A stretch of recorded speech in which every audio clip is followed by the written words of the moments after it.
always trying to find new ways to exert power and control over this helpless LED. Well, today is no different, and this time we're going to do it using a potentiometer. Okay, no time to talk. We need to make this LED bend to our will. Actually, a little time to talk because first we need to figure out what a potentiometer even is.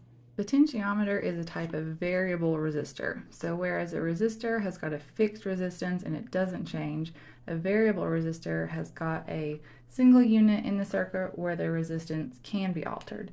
So the photoresistor that we used last week was a type of variable resistor because it changed its resistance based on how much light hit it. A potentiometer changes its resistance when you turn a dial. The inside of a potentiometer is made of a resistive element, often it's graphite, a wiper, electrical terminals, and a mechanism that moves the wiper across the resistive element. There are 3 terminals on it. The center one is connected to the wiper that rotates when the knob is turned, and the terminals on each side of it are connected to either side of the resistive element. As the wiper slides along the resistive material whenever you turn the knob, the resistance changes based on how much resistive material is in the path of the electrical current. When we hook up the potentiometer today, we're going to connect one end terminal to ground and the other to 5V, and then the middle terminal is going to be connected to an analog pin. When we turn the knob, the voltage provided by that middle terminal is going to vary between 0 and 5 volts, and then map to a value between 0 and 1023. So let's first talk about what exactly that means. The Arduino has a built-in analog to digital converter, or ADC, that measures the value of analog signals and converts that analog voltage into a digital value. Radio waves and sound waves are examples of analog signals. These are all things that can infinitely vary in their voltage, current, or some other physical quantity. Alternatively, digital signals are discrete or finite, so there's a limited set of values that they can be. These signals can be only 2 total possible values, anything except for infinity. Since I was cursed with this mortal body and wasn't born a synthetic life, I live in this analog world around us. But most of the electronics that we need to interact with are made of digital components. Some electronic components are bilingual and they can understand both digital and analog signals, but a lot of other ones only understand one or the other. Microcontrollers detect digital signals, which you can also call binary signals. An example is the push button that we used last time. Is the button pressed or is it not? Do we have the LED set to high or low? When we're connecting our jumper wires to 5V, the Arduino understands 0 volts as binary 0 and 5 volts as binary 1. But that's not always useful when we need to relate things back to an analog signal.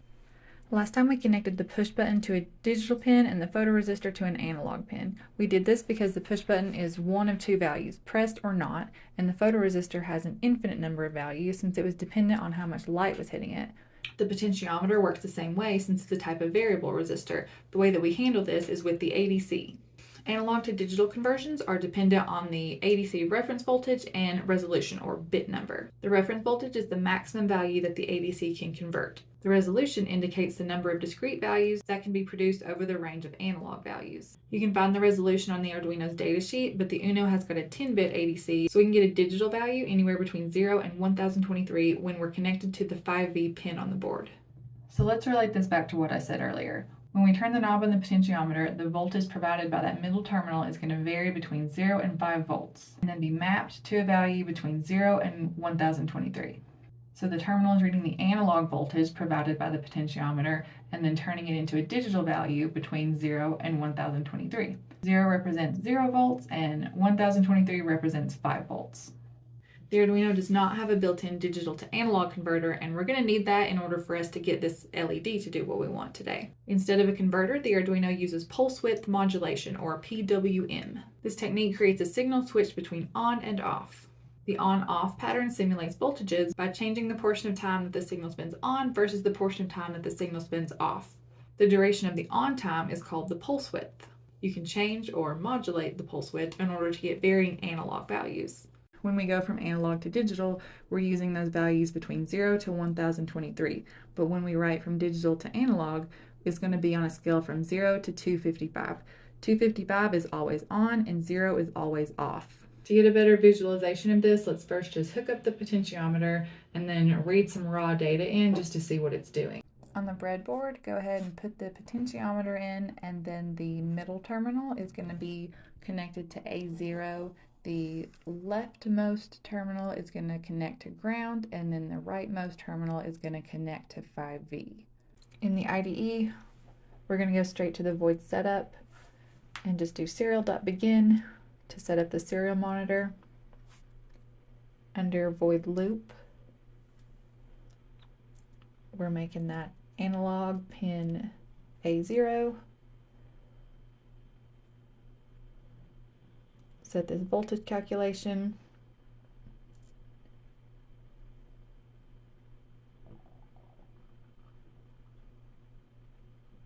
Delay for 500 milliseconds. And your serial monitor should pop up on its own. If it doesn't, you can just go up to Tools and then click Serial Monitor, or do Control-Shift-M. So now when you turn the dial on it, the serial monitor is going to print out the voltage coming in. Amazing! Okay, so let's go over what this code means. So serial.begin, that's used to set the speed of communication using the baud rate, which measures how many times per second a signal changes or could change. And 9600 is what the default is for Arduino. You can change it to other numbers within a certain range, but 9600 is the default. It works pretty well for most things that you're going to need. The val variable, we're using that to read in the analog data from pin A0. The voltage variable we're setting as a float, since it's going to be a decimal number instead of an integer this time. That is calculating by multiplying that raw analog value by 5, since that's the maximum voltage range, and then it's dividing that by 1023, which is that maximum digital value you can have.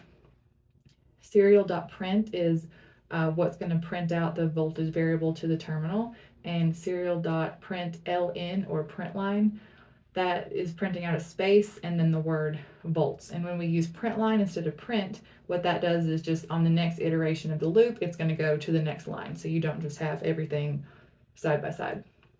And then when we use delay, that prevents the output from printing out things that are too fast to read, because we want to see something that our adorable little human brains can comprehend. So if we don't have delay, it's going to print out really, really fast. Now let's get on to our continued domination of this LED. Our last setup on the breadboard was pretty straightforward and simple. Now we're going to go a little crazy with these jumper wires. We're going to need 6 of them, and a resistor, an LED, and the potentiometer again. So for the LED, we're going to, as usual, have one leg of that resistor in line with the longer leg of the LED. The short leg of the LED is going to connect to the power rail on the side. Like we said when we went over all this in the first video, there isn't an actual difference in the plus and the minus. They work the same, but just for best practice, connect it to the minus. The outside leg of the resistor is going to connect to pin 9. And over on the potentiometer, the rightmost terminal is also going to connect to the minus sign on the power rail.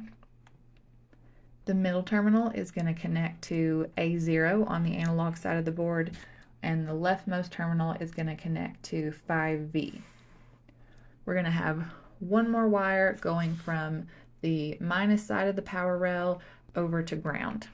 The reason we're connecting that final wire from the power rail over to ground is to make things easier to manage and just give a common ground for all the components on it. If we didn't do that, every component would need to be connected with a jumper wire from the breadboard to the Arduino board, but by connecting straight from the power rail to ground, then we're able to use these jumper wires on both the potentiometer and the LED to just connect to the power rail and not have to stretch our jumper wires all the way across to the Arduino. This time we're going to declare 2 variables before we get to the setup. Under void setup, we're going to do a pin mode and then turn on the serial monitor again. In the void loop, we're going to read that potentiometer pin.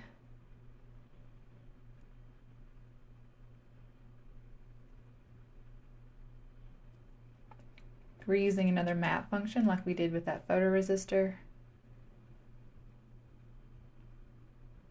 writing to the LED pin, printing to the serial monitor.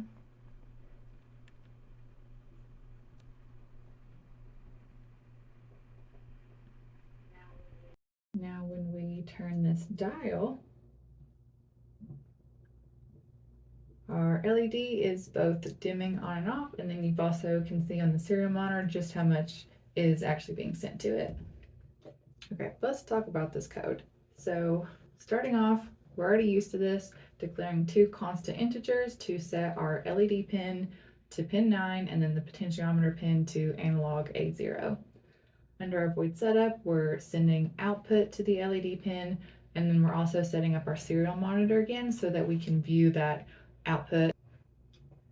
Under void loop, we are setting these next two values as floats since they're going to have a decimal point instead of integers. The read value is going to be what the Arduino is reading in from the potentiometer pin. And then the write value, we're using that map function again. The reason that we need to do that is because we have to convert the digital back to analog. So we have to map this read value that is converting to the digital values between 0 and 1023. We have to convert that back to analog, which is 0 through 255. Analog write takes two arguments, so we have to set the LED pin and then what we want to write to that pin, which is our write value. And then serial print and serial print line, we're just setting up to print out on the serial monitor what is being sent to the LED, and then we're also going to set it to delay by 200. I'm not even going to try to calculate milliseconds again. I think we know I can't do it. It's so shameful. We know how to do so many things with an LED now. Are you feeling brilliant? Because I absolutely am. And let's not discuss the fact that we don't have a working security system or air filtering or recyclers. This LED does whatever we want it to now, and that's what really matters.